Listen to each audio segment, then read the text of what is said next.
3, 2, 1, white test, go. That's how they start in Hollywood, right, Rasty? So here we are. Thank you guys for joining us at Late Reg or Late Reg. We're not sure even ourselves how it's. I don't know how to pronounce it. Do you know how to pronounce it? I mean, I would definitely say Late Reg. Okay, Late Reg. We are the last podcast to arrive on the internet. You've seen 1,000 of them, and now it's 1,000, 10,000, and 10,001. We have Brian Rast. We're doing this together. I'm Phil Laak, and today we have Jonathan Hirsch, one of my favorite smart people. And we have it's so fun to talk with Hirsch about. I mean, many of you guys might not know him. Hopefully you'll get to know him a lot better in this podcast. He's a good friend of ours. We actually had a dinner already planned for today before Phil and I decided to do the podcast with Hirsch. So we're fitting it all together, as interesting as that is. Okay, so to start, we can either go, well, let's just start. Let's get it out of the way, the supplements thing, because I haven't had the supplement upgrade talk with you in a while, but Jonathan was the guy I would say, what are you putting in your body? Like pills and stuff. And it was always cool stuff like powder from some shell in Japan or some kind of mushroom, not lion's mane this or whatever. And I would always go into and buy it. And then I would forget to have the pills. Sometimes I wasn't good at taking them, but I was. What's your pill regimen now? How many pills a day do you put into between 50 and 100 today? Yeah. 100, did you say? 50 and 100 a day, yeah. 50 and 100. Okay, I thought it was 8 to 15 in that range. So things have changed because. Wait, are you talking about different kinds of pills, or like so? No, for example, some are like 4 to 6 pills for one. Okay, so how many different kinds of? About 30 to 40 right now. Okay, 30. This is a man who's going to live forever. I'm actually way more on this track than you. I'm under 30 to 40, but I'm probably I'm somewhere 20 to 30. Oh, so I'm close. It's impressive, by the way. Yeah, it's a lot. I have my morning, I have like the midday, and then I have a few things I take at night. But yeah, I only have twice a day, morning and evening. That's it. But I only eat 2 meals a day also, so breakfast and dinner. But where do you guys stand on peptides? Because peptides are not only all the rage right now. That's probably, I would say, the dominant thing in my life right now is peptides. Oh yeah. Oh, so that's why it's increased from an odd 20 odd pills to. I've increased a lot. I'm sort of willing to experiment with anything if the research looks relatively convincing. I'm also very quick to quit it if I don't think I'm getting any benefit out of it, or if I see anything that makes. Okay, I have a random side. Some damage that's being caused by it. Like one of the pills I used to take for a little while, which I quit, was called rapamycin. If you guys know rapamycin. Also took it, also quit it. Oh yeah, so and the reason is rapamycin. It's an immunosuppressant, and it has some potentially negative consequences. It certainly looks like it will increase your longevity. Animal studies show it increases like 30% longevity. For our listeners at home, or in the car, or wherever you are, what peptides like if I said ChatGPT, what's a peptide? What is a peptide? It's a great question. Peptides are just proteins, right? Protein's a chain of amino acids. Proteins are generally very long chain amino acids. They're hundreds of amino acids long, right? Of course, a protein's all what your DNA codes for. A peptide, the definition is simply a short chain amino acid. So the definition is usually less than 50, or sometimes they use less than 100 as a rule of thumb. If it's less than 100 or 50 amino acids long, it's called a peptide. Okay. So peptide really just means a protein. Okay, now I have a curious left field question. There's the fella in California who made 200, 400 million something. Brian Johnson. Yeah, Brian Johnson. Yeah. And recently he did some experiments with psilocybins, and he did some research, and he's basically saying, yeah, you want to live longer and be smarter, do your shrooms. My interest very aggressive. Shrooms. He is. It's okay. I'm not saying because of the shrooms. I'm saying because of a lot more of aggressive things than that me. he's doing. His diet. Wait, to pull this back, I want to know. So, both with the supplements, but I'm even more interested because it's a large amount of supplements, and you probably take way less peptides.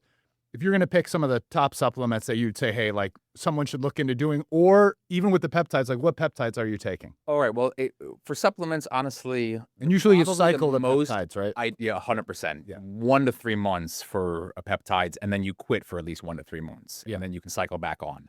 That's going to be peptides that people know about. Insulin's probably the most common peptide that people know of. Yeah. But like the GLPs, Ozempic, and things like that.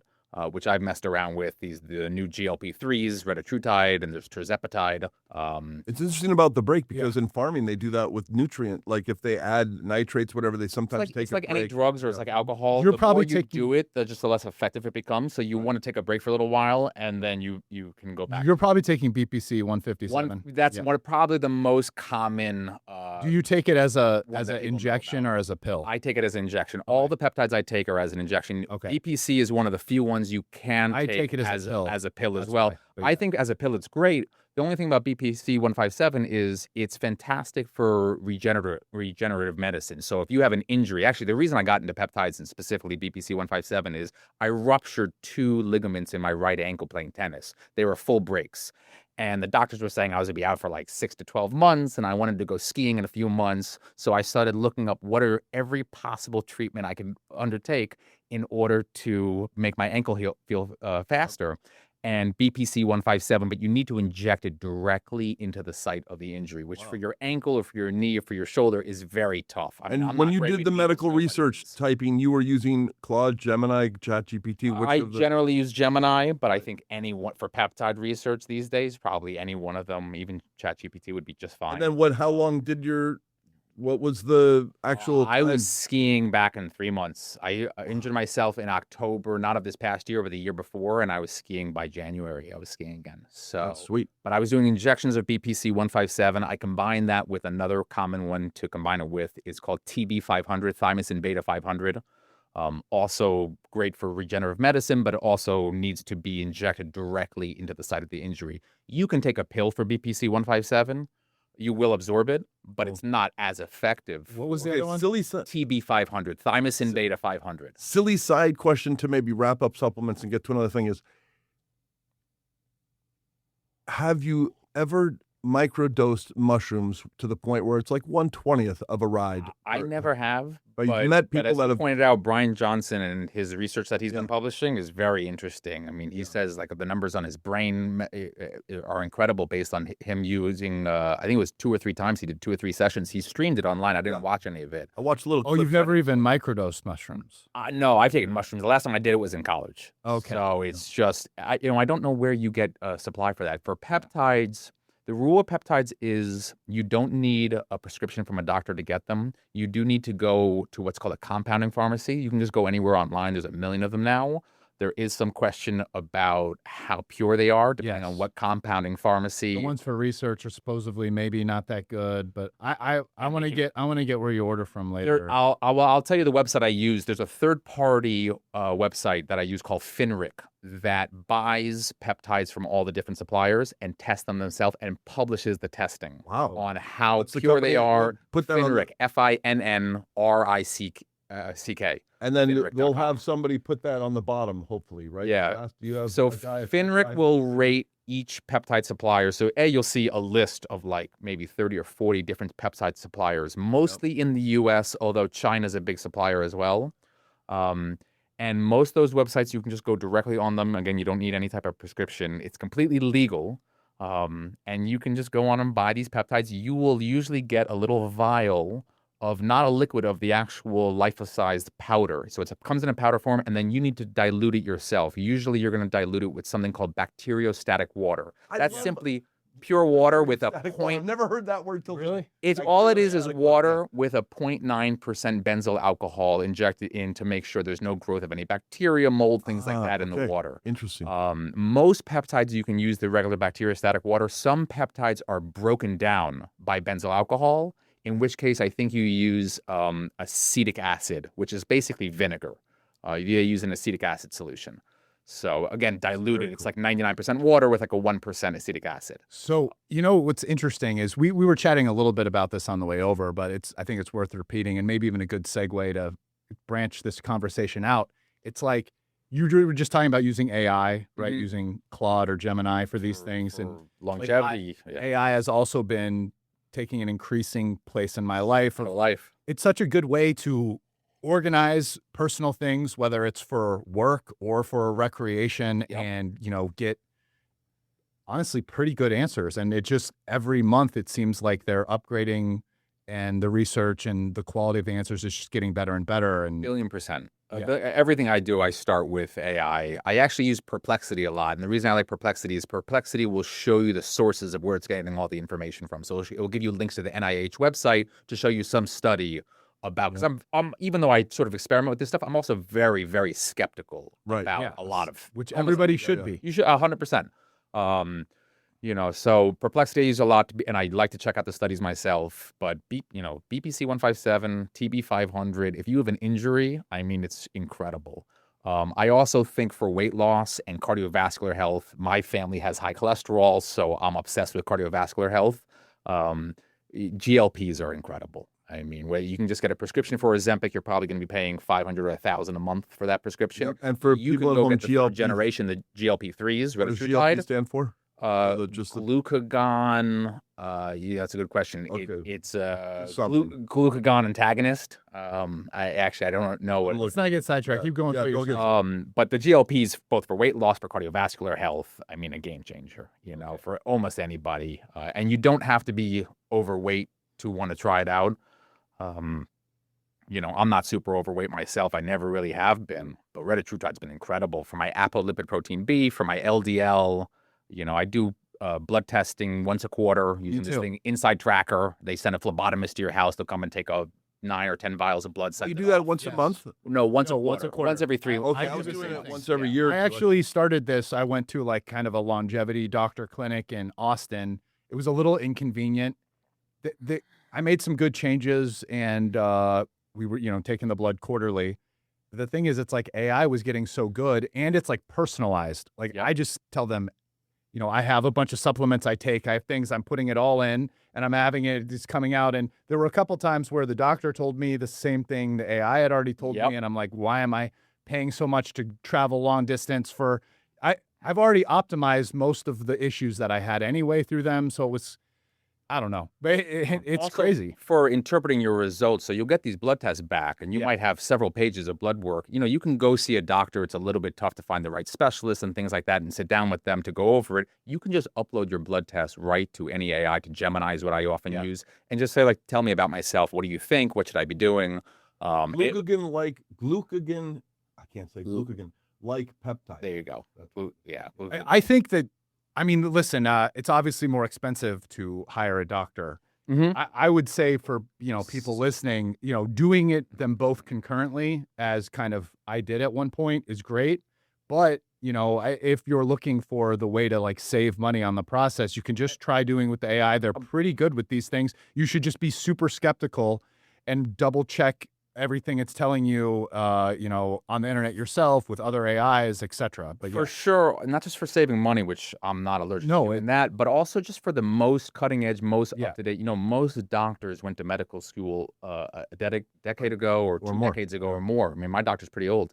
And a lot of them aren't keeping up with things. I remember the first time I went to my doctor. And they also have a lot of patience, and you're just one person. The AI is just like analyzing all your stuff. Everything. And for free. The first time I went to my doctor to get metformin, which I take every day, they told me I'm crazy to take metformin. So it's just, they're not up to date on the most cutting edge stuff. Oftentimes, if you can get the right doctor, then great. But it's tough. But also for saving money, I mean, just every reason. It's my first doctor I go to is Gemini.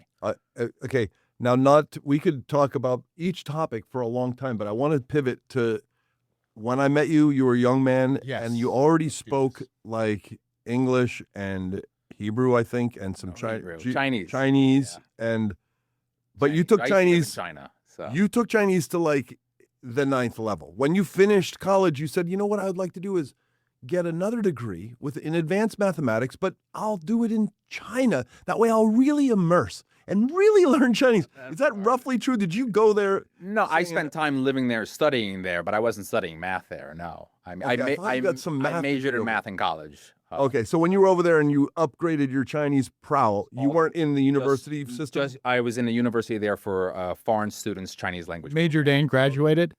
Sorry? Majored and graduated. In mathematics, I did. I was a triple major, mathematics, economics, and Mandarin Chinese. Triple major? I didn't know that. Triple major. But I went to college with a lot of college credits. I had taken college classes at Harvard and Penn State before I went to college when I was in high school. Yeah. And all those credits, I didn't know this at the time, were transferable to my college. So they gave me like I'd say almost a third of my math major was done by the time I got to college. So I finished my math major in like 2 years. I had a ton of time to do. So wait, you did whatever I wanted. 3 majors in 4 years? 3 majors in 4 years. Yeah, Wow, that's correct. that is impressive. So, and I got a lot of credits. That's insane. I was at college for 4.5 years, and I didn't get one major. I'm a I dropout. did 5 years. Mine was 5 years, 1 degree with an emphasis in manufacturing, mechanical engineering with an emphasis. I But didn't like, know that. Mechanical engineering. and I started electrical engineering, but now. electrical engineering, I was like, how can people visualize electrons through like wires? I was like, this is tough. And then the math was tough. I was like, this. And then I was like, wait, a friend said, if you want less workload, go mechanical engineering. You get maybe the same sort of job. And I was like, mechanical engineering. Then I was like, oh, yeah, physical things, a wedge on a plane. And I was like, okay, this is my wheelhouse. But I still was a terrible student. I was like, Yeah. I was a math major dropout. Sure. But Yes. you went to a really good school, right? I was at Stanford. Stanford. Yeah. Okay. I feel like I it's a was better Stanford. thing to drop out of a math. Like you're better.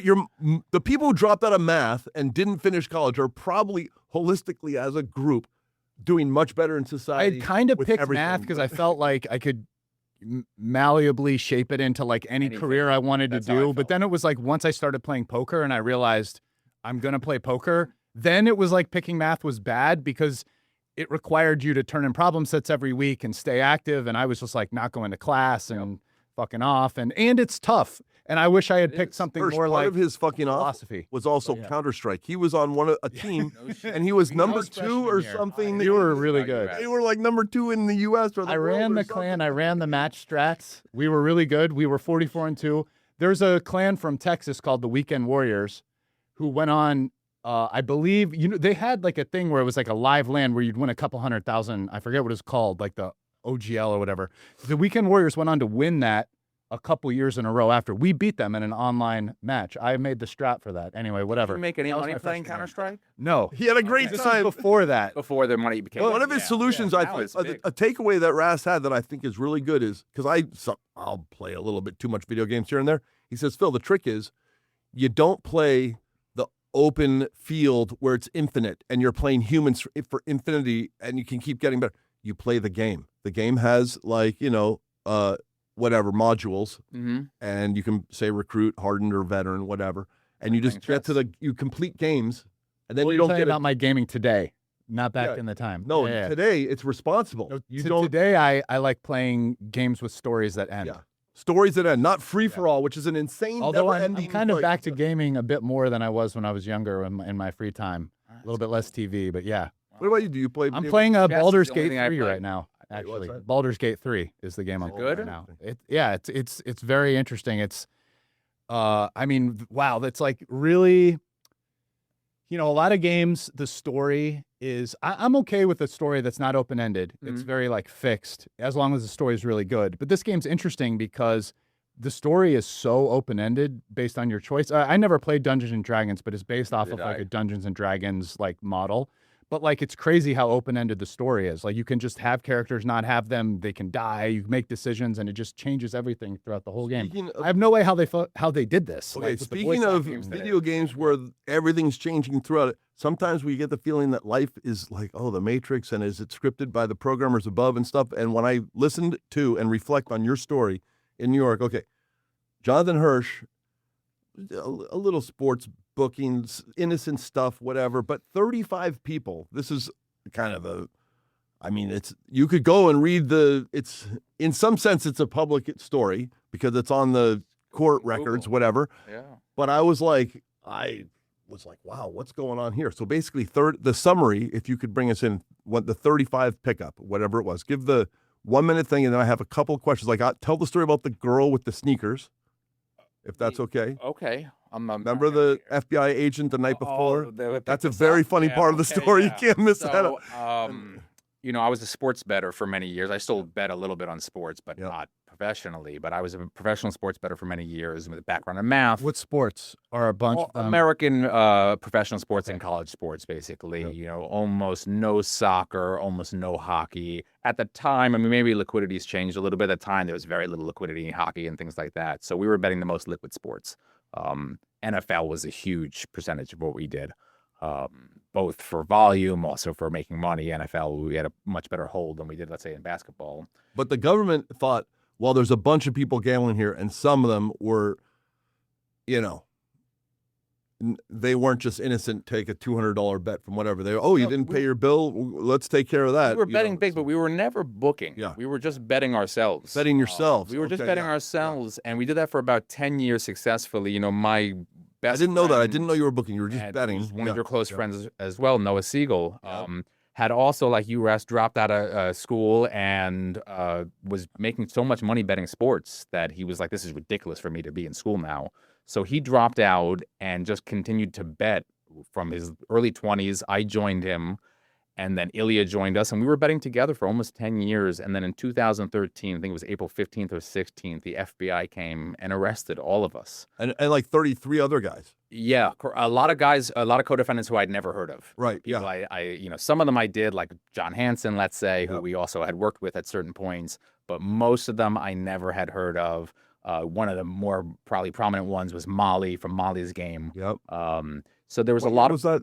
It was 2013, Okay, so that's 13 years ago. exact same time I got into Bitcoin. You know? Yep. So I remember some sad parts of the story. One was, in order to free yourself, you said, well, I'm going to lawyer up and learn stuff. And you went I'd in sell and you all my sold. Bitcoins. Yeah, I heard you sold Like everything. over 1,000 Bitcoins. Over 1,000 Bitcoin Over to get 1,000 his Bitcoins. legal case Yeah, going. I should have a few hundred million.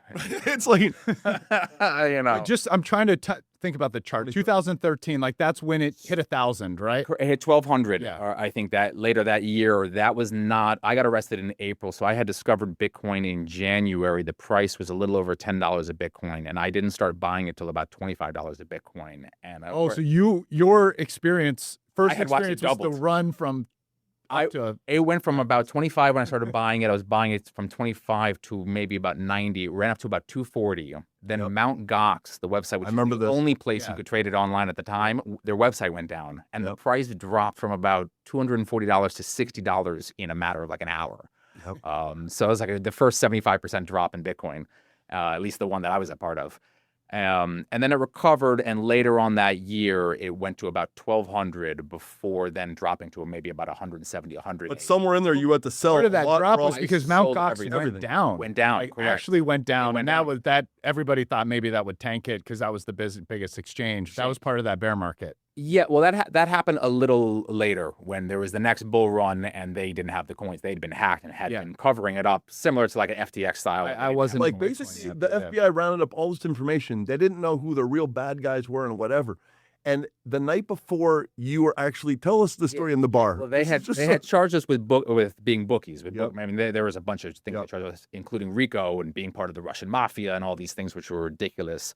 But when we got arrested, the night I got arrested, I had just gotten back from Coachella with my, at the time, girlfriend. Yep. And I was with Ilya and my girlfriend in the bar of what was then the Montage Hotel in Beverly Hills. And there was this girl staring at us, but like a middle-aged woman, not like this gorgeous, sexy girl. And this girl was staring at us from the bar the entire time.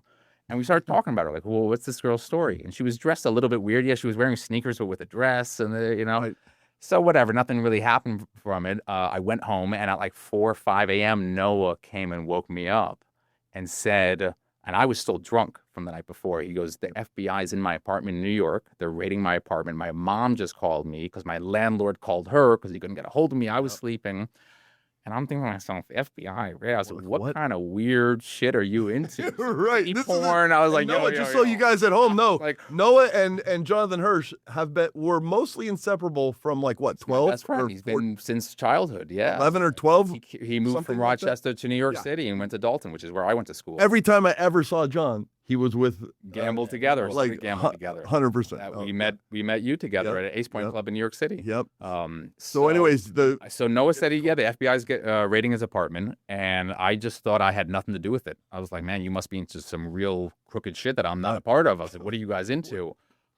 Honestly, I said to him, I said, good luck with that. I'm going back to bed. right. And right then, the phone rang, and I picked it up. And at that house, it was You're in the Montage Hotel, right? At this No, moment? this was now a house that Ilya and Phil Ivey had rented together that I was staying at Okay, for a yeah. few months. And the phone rang, and at that house, the intercom for the gate rang through the phone system. Okay. So I picked up the phone, not knowing who it is, but it was the FBI at the gate, and they said it's FBI. Open the gate. So I was like, oh shit. It's like, I guess oh it's my my God. problem too now. Yeah. Well, I even at that point, I didn't think it was my problem. Right. Yeah. So they came out. I can't remember. We came out. They were standing there as a half a dozen FBI agents. There was also local LAPD, and I think a couple of NYPD agents had also flown out to do the arrest. And I opened the gate. I said, listen, it's not my house. I don't have like authority to really even let you guys in. I'm going to open the gate if you want us to come out and arrest whoever you're here to arrest. I assumed it was Noah. They, of course, stormed in, started handcuffing everyone, even our girlfriends. Noah's there with his girlfriend. They put all of They them. were like, cool story, bro. We're coming in right now. Yeah, coming in. No, they exactly. No, 100%. They're like, yeah, don't worry. We won't raid you. They obviously had a My warrant. girlfriend at the right? time, Yeah. sitting there, she was this British girl. She goes, I barely even know him. Why am I even here? I don't even know him. I was like, don't even know me. I was like, what was that? I love you shit. We were starting a life together. So they wound up arresting me and Noah. They let obviously the girls go. They did what's called a plain view search of the house. They didn't find anything. Okay. Thank God.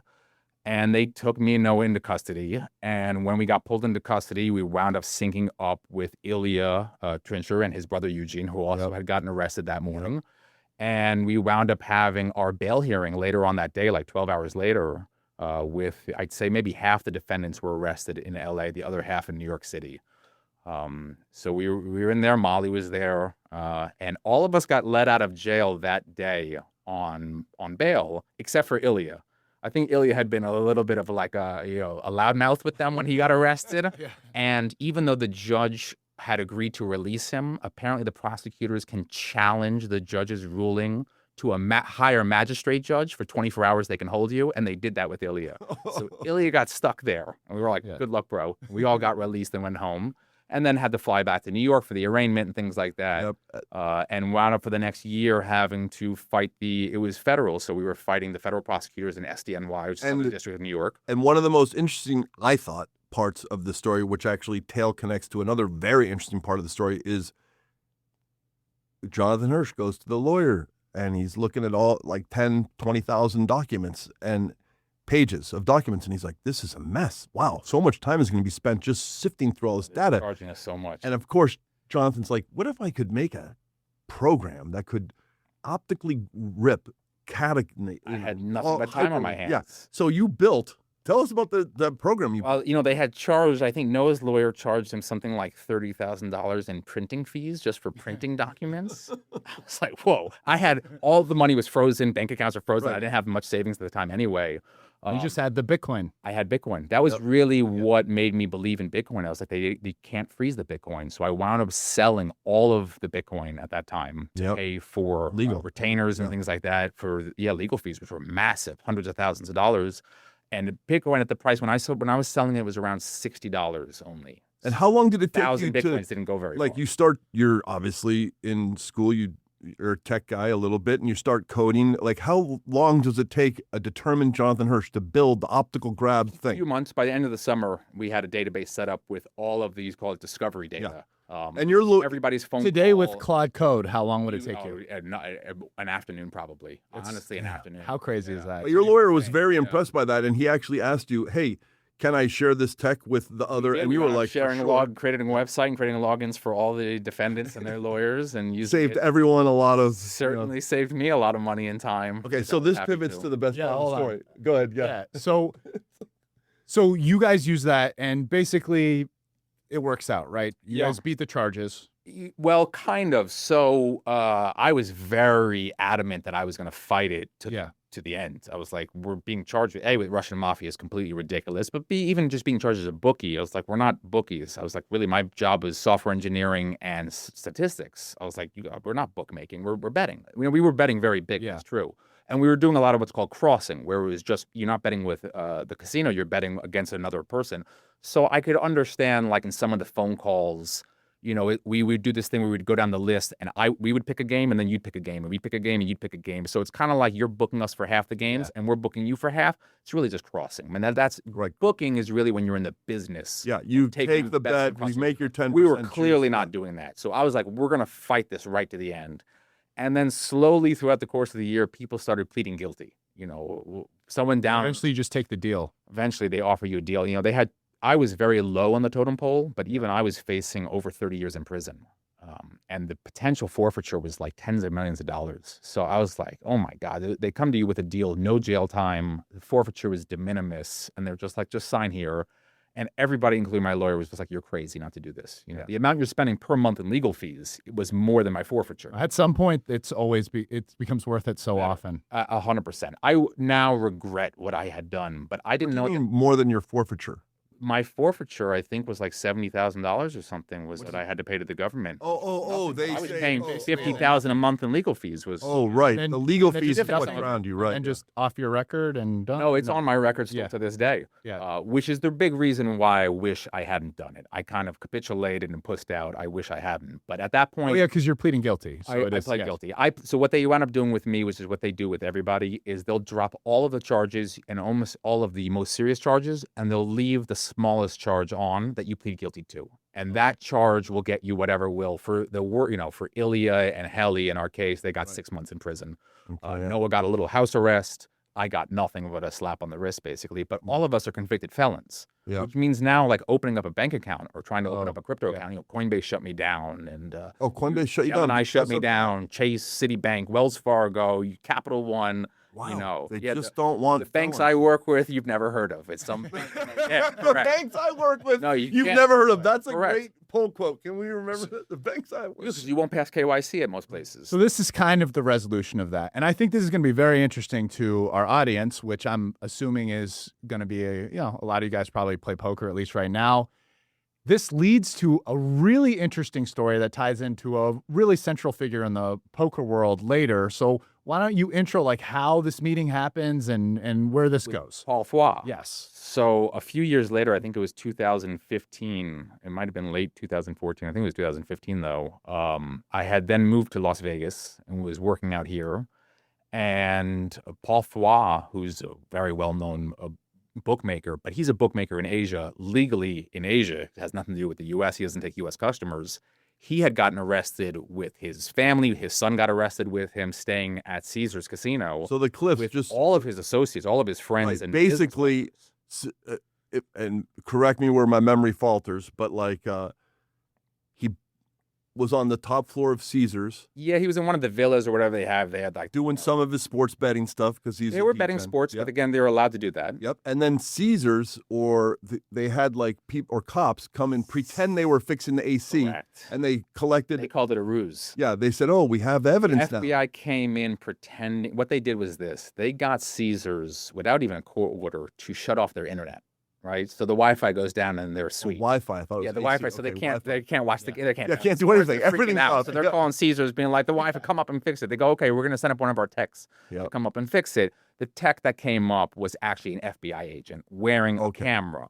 Right. And he starts videotaping everything. And of course, they have computer monitors everywhere. Every sports book is up. Yeah, the whole operation. So they wound up getting all that evidence and then arresting everybody. Yep. And most of them, again, were probably poker players, betting sports for fun. Yep. And they gotten arrested and were facing some very serious charges as well. And this is the crazy part. From your telling the story, basically, Paul Phua's lawyers counseled him against fighting this case. They keeping him in the U.S. Correct. Right? At first, they wouldn't even let them out of jail. They wouldn't give him a bond because they were a flight risk. And I remember when they got released from jail, they had to.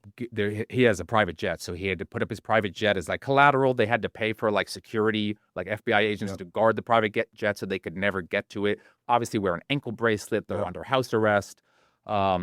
And then very similar thing wound up happening, which is most of, if not all of the defendants in that case, except for Paul himself, wound up pleading guilty. Yeah, they all to very small charges with super small, no jail time. No jail. Whatever. I don't know what the forfeiture was, but I'm sure they all could afford it. Paul Phua, the gangster Triton man, he digs in and he says, "He's crazy. This isn't fair. He's crazy. They did a wrong thing. They came under fault." He felt the same way I felt. He was like very adamant that I'm going to fight this. I didn't do anything wrong. Except I wound up pussing out. He's got balls to steal this guy. Yeah. So he wound up. One of his lawyers was David Chesnoff, who was also represented Ilya in our case, a very well-known Las Vegas lawyer, and his business partner Richard Schonfeld. But originally his lawyer said, "Don't fight this. take the slow path and disappear for a little bit. 100%, Like because what's the point of fighting it? All they had to do was pay a bunch of money and leave the U.S. for a certain number of, I think, 5 years they couldn't return or something like that. So for him, who wasn't cares? his daughter getting married? And he's like, I don't want to miss my daughter's wedding. That I don't know anything about it. Yeah, I It don't. could be me creating a To me, fill-in he had so story. much to lose. I am shocked he decided to fight it, but he did decide to fight it. He wound up working with wait, another constitutional lawyer, Tom Goldstein. But you're missing the key part. Didn't the lawyers say, after many days of advising him not to fight it, they finally buckled because Triton gangster Paul Phua, he's like, I'm going to do. He's the client, and eventually He's he the makes client. The The client- decision. and he Just- had, and he the had first- found Tom Goldstein. Yeah, but didn't the lawyer say something like, if you're going to fight this, which apparently you are against our advisement, we will do our best to fight, but you need to hire this guy. You have to hire this guy, Jonathan Hirsch. I was hired by Chesnoff and Schoenfeld to help them with all Okay. the amount But of. they knew they needed you Of because course, because the he had data- recommended me for the. yeah. The They knew you were Let's let Hirsch. Go ahead, sorry, yeah. So I had wound up being hired to work for them to help them organize all their data. But Paul Phua, I think through Durr, had gotten in touch with Tom Goldstein, who's a very prominent Supreme Court lawyer. Yeah. Runs a very well-known blog called the SCOTUS blog. And Goldstein came in. That's the same Tom Goldstein in the news now. Yeah. Who also subsequently now got arrested. I saw don't know that. what happened with Yeah. that case, but he got arrested also for Yep. gambling and playing poker, Yep. which is so crazy as a lawyer. Yep. But he wound up coming in and basically saying, we can fight this. And his strategy for fighting it was they wanted to file what's called a Franks motion. Yeah, and just And so I you knew guys- about a Franks motion. Guys, just so you know, I looked it up. Okay, the Franks motion was Frank versus so-and-so in 1978 about search warrants. It's where the client can challenge the integrity of Yeah. if all the statements for this warrant correct. If you have lied on the statements of saying why we need the search warrant, Correct. then you can challenge. Basically, what they're saying is the evidence was not gotten legally by whoever collected, in this case, Right. the FBI, doing this ruse where they sent themselves in Yeah. as a technician to fix Yeah. the Wi-Fi. So they had done a Franks motion. I knew about a Franks motion because we thought about doing one in our case when we got arrested. And I remember my lawyer said to me, he goes, don't do that. That's a waste of money. He goes, no one ever does them. And the few that do, they never win. Right. So that was the only thing I knew about a Franks motion. I was like, oh, never win. Yeah. Paul wound up doing it and winning it in Nevada. It And was didn't they federal make court in what? Nevada. I think the law changed in Nevada about what a policeman can or can't Certainly, they do. cannot do that anymore. They know Right. that now. Yeah. But they wound up putting FBI agents on the stand, and basically what they showed, and the judge agreed, was that the data was all the evidence they had collected against Paul was ill-gotten. You know, Right. they didn't have a search warrant or anything like that. Yep. They had done this thing where they cut off his internet. Yep. They sent him in disguise, thinking they're a technician who works for Caesars when it's really an FBI agent wearing a camera. And the judge overturned it and said all the evidence is gone. And Yes, after that, one they had- for America. You know, dropped I all the charges love- because they had no evidence against him anymore. I absolutely love when our At that point, Yeah. almost everyone in the case had already pled out. Paul was the last man standing. last man This standing. would have applied to everybody. Right. So it was crazy, but they had already pled guilty, flown out of the country. And those felonies stand because you plead guilty, the felony stands. no matter how small it is. And yep. Paul completely beat it and is an You know what's incredible story. cool? Listen, I mean, I've I known Paul actually. I met Paul gambling when he was just learning poker. We played with him Yeah. on that trip where That we was weren't at crazy. the World Series. He of was the Poker one. Was he the summer. one that said, "From now on, you have to have to show win." your hand after Yes, every"? Yeah, he was Paul the one who Paul came was up with that wanting to rule. learn. He short. didn't know who came up with that rule. I think- It was just told to us that the VIPs wanted Right, yeah. the winner to show a hand. Yeah. So Which the led to my epic Macau session. was insane. But anyway, the crazy thing is, so I had met Paul before Star World game. He created this and all, and later he goes on to do Triton. Yep. We met him playing poker, and actually of all the, let's call it Macau fish who were rich guys who were learning how to play, he was by far the one who seemed like neural netting. most He was a intelligent. Paul was trying out. He was like a scientist trying things out. I remember specifically at one point he came and realized, if I just do these huge all-in over bets, no one ever calls. Oh, sure. And I trapped him once in Set this of pot threes. with a set, I remember that. and the open-ended straight draw and the flush draw got there, and I'm like, oh shit, how am I going to win this? And he just mucks when I show my hand. So he didn't have a big draw, right? He was just fucking experimenting with large betting. Yeah. and he stopped doing that. After that. Anyway, I'm just saying, very intelligent guy, and Very smart. met him a long time ago. He's been nothing but stand-up In every by me, by Scientific guy. people that I know, like Andrew Roble, reputation, sterling. And honestly, I'm so happy because the amount of vindication he probably felt knowing that everyone, Not only did everyone tell him don't fight this, his Yeah, friends and family and colleagues all bowed out, Everyone, and he just stood. Not and only did said, he like, st- you yeah. know what? yeah. Fuck it. I'm not going to let them do this to me. And he won. Yes. How good And does that he feel? changed Nevada state law is different now on account of him challenging this. It's also amazing considering how much he had to lose. Yeah. Right. He's the guy. He's probably the wealthiest person in the whole indictment. You know, he probably does the most amount of business in the U.S. He probably comes here the most often. So for him to stand up and fight it when he didn't have to is so incredible. Yeah. Well, the only other person I know who really had encouraged him to do that was John Hansen, who was he's a little bit of a poker player. He's a sports bettor. But he was one of the people who had gotten off in our indictment with, I think, just a misdemeanor. And he was also very adamant about fighting the government and not capitulating. And he had gone and met with Paul early on and explained everything to him and just said, it's total bullshit. You have to fight because they're going to twist every bolt on you. Yep. And he goes, you just have to suffer and suffer through it for as long as it takes. And Paul, I don't know if Paul listened to him or just made it his own mind, but it's incredible what Paul did, to be honest That's with you. beautiful. That's one of my favorite. And you're right. He's a high integrity guy. You know, I haven't dealt with him that much myself, but everything I've ever heard about him, high integrity guy. Any dealings I've had with him, very high integrity guy. So I have a lot of respect for him. Well, I didn't know it was Paul Phua gambling with us way back in the day. There, it was only you telling me later. Hey, that was Paul Phua at the table. That you know. Yeah. Man. Wow. That's wow. Incredible. Yeah. Okay, so now let's see. I have a list of some other let's. Okay. Oh, I have a good. By the way, not all. You might just. I just want to mention this. Not. There aren't that many gambling indictments in the U.S., but not all of them go that way. And oftentimes there are repercussions for trying to fight. And this, I don't know if you guys ever watched what happened with Billy Walters, but Billy Walters got indicted twice for gambling, beat them twice. And then they wouldn't let him go. They wound up going after him for some ridiculous trumped-up charge of insider trading. Billy Walters, the book came out. I think I read his book. I haven't read it. Yeah, I read it. Yeah, it's interesting. He also, I mean, one of the legendary all-time greatest sports bettors of all time by far. And certainly the amount of money he's made doing it, he's probably number one in the world. They wound up staying on top of him for years, for over a decade. They wouldn't let him go, and wound up going after him for. When you say wouldn't let him go, he wasn't in jail. They were just but they kept on following him and looking for any excuse trying to arrest to get him. him. Finally got him on this ridiculous insider trading charge. It was the most ridiculous case. It was some stock he had traded a bunch of times where he made money once the last time, and there's a bunch of trades where he lost money. Yep. But on the one that he made, they said no because he was golfing with someone that knew someone on the board, the CEO of the company. It was so ridiculous. And that guy had some legal problems, like the guy who cooperated against him, and he wound up cooperating against him. Billy fought it and wound up losing and going to prison.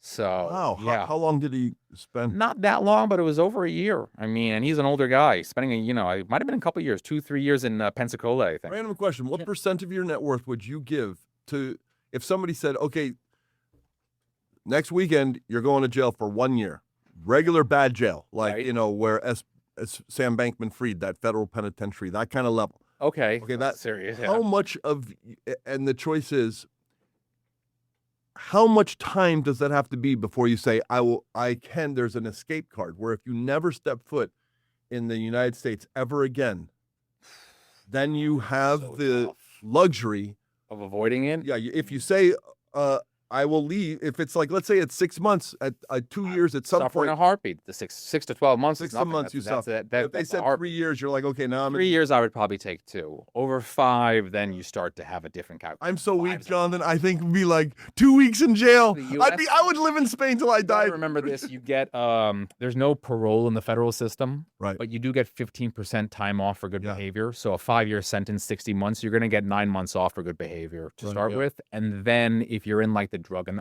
alcohol program, the RDEP program, you get another year off. So you may only wind up serving 3 to 3.5 years. But I mean, if in this 5-year sentence. it was just like a hypothetical thing, whatever. I'm I don't think I would. I love the United States, but if I had to do a month of real jail time, I don't know, bro. If I'm strong enough for that, I can handle the food and all that stuff. I'd just be It afraid. also depends on where you're going.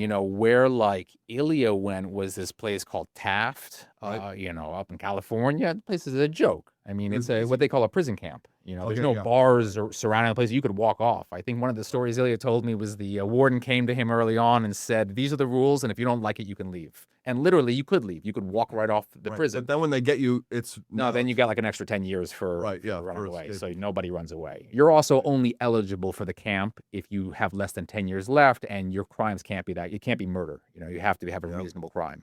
And when do you think the first Optimus Prime or what's Tesla robots, the humanoids coming out? Are they going to be spending time in jail if they do something wrong? Like, do they go into jail? Can you? I mean, Legal theory. There's some very interesting legal questions about culpability with what happens AI and robots. A and robot stuff. kills somebody. Yeah. Who's culpable? That's a good question. I don't know. Let's talk about robots a little bit. Well, we guys. have that a little bit today with like FSD. If it kills somebody, Right. Still, right now, the driver is Yeah. responsible for Right. sure. Yeah. You're not supposed to take your head, eyes off the road. You're not supposed to take your hands off the wheel. Yeah. I imagine the robot will be something similar for quite a while. Right. Yeah. Yeah. And in the car on the ride over, you guys' predictions and what I think is probably true from the stuff I've listened to other podcasts is the quantity of bots walking around doing things on Earth will be like massive. More than the Yeah. number of people. Yeah, we More both than- agreed on this. I mean, my way, Billion. it came up because our conversation was about investing in things and right. Like, I think it's a really exciting time for investment, right? I was saying basically between AI, robotics, the energy needed to power all this, which is going to need to increase like by multiples, and even space. There's a lot of like really exciting investment opportunities. Robotics in particular, probably going to be more robots than people within a decade or ish, plus or minus, and like they have to get built somewhere. And all these things intersect. Yes, Like there is a lot of AI, space. Elon has this idea now of doing these data centers in space because of the energy. So energy as well. And medicine. I think the AI for medicine. Well, one of the interesting thing with robots, I think, is like there is an intersection also with AI with robots because like, right, I invested in a private and they were talking, and one of the things they were talking about is it's called Aptronic, and they do humanoid robots, which is what Optimus is. It's really what Tesla is in the same space, and they were talking about huge TAM, multiple winners. They were very bullish about what Tesla was doing as a competitor, and it's why they were talking about that. Sure. But it's like one of the points that they were making is, about like how they were going to do it or whatever is just that, right? These robots are going to be, especially humanoid robots, like they're going to be doing multiple tasks, right? Like unlike a specialized factory robot, which might only do one thing. And there's going to be, the brain center of the AI it's going to be really important for those robots. Like the robots that are going to do the task the best with the least amount of errors are going to be ones that can like learn. And essentially the AI integrated into the robot is really important. And if you think about Tesla, like something that's kind of interesting is like first with just the vertical integration and their experience like building with the cars already, but then also their experience with data. Like what are they're already getting a dry run with this, with the data for the self-driving cars. Sure. And that's going to be huge with building the best robots, because the best robots, like sure, there's the functional aspect of like the hand gripping and all that. Sure. But then on the other end is like the data and learning aspect where if you have the robot, like, care for someone at home or like pick up your groceries or like it's the robot learning. And obviously it's a problem if the robot like makes a mistake, right? Like drops things and the eggs break on the floor, but like the robot learns and like does this or reacting to things in real time. I mean, there's a huge amount of AI integration with that in order to make it work well. And Tesla is already figuring out how to do that to try to win the automated driving thing. So yeah. And the chips that are requiring all the chips, their terafab that they're working on, which is this factory now. They want to basically make as many AI chips as the Taiwanese semiconductor manufacturer does. I think the terafab alone is going to do about 70% of what TMSC does. So, the demand for chips is going to go through the roof. I mean, it already has. You see what's going on with NVIDIA and things like that and AMD. So they're kind of hitting all fronts. I mean, that's why I'm so bullish on Tesla. It's like, how can you bet against him or that company? It comes with a huge premium, but like they really might be the biggest company in the world in like 10 years. I mean, like you have to think there's that's a decent, very chance, reasonable actually. thesis, I think. Yeah. Yeah. I mean, it's not like they're that far away right now, but a lot of growth is priced in based on what they're making. But I don't know, man. I mean, the automated driving and the robots Alone, robotaxi. I mean, Yeah.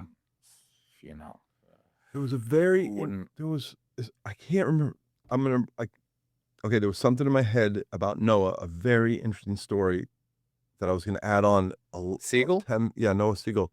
Something about something really smart and funny that he did a long time ago. I can't remember. And if I get it, I'll come back to it. But yeah, Oh, wait. let's see what else. Hold on, I got a question. So let's Fire. segue. So like, investing is great, but even more specifically, I mean, kind of like where I first met you was through Phil. Yeah. It had to do with back in like 2017 when I was first getting into the BTC streets. Yeah. I met you through that, and you were already involved in like trading and holding and doing a lot of stuff, and I remember learning a lot of things from you, and we've talked about it ever since.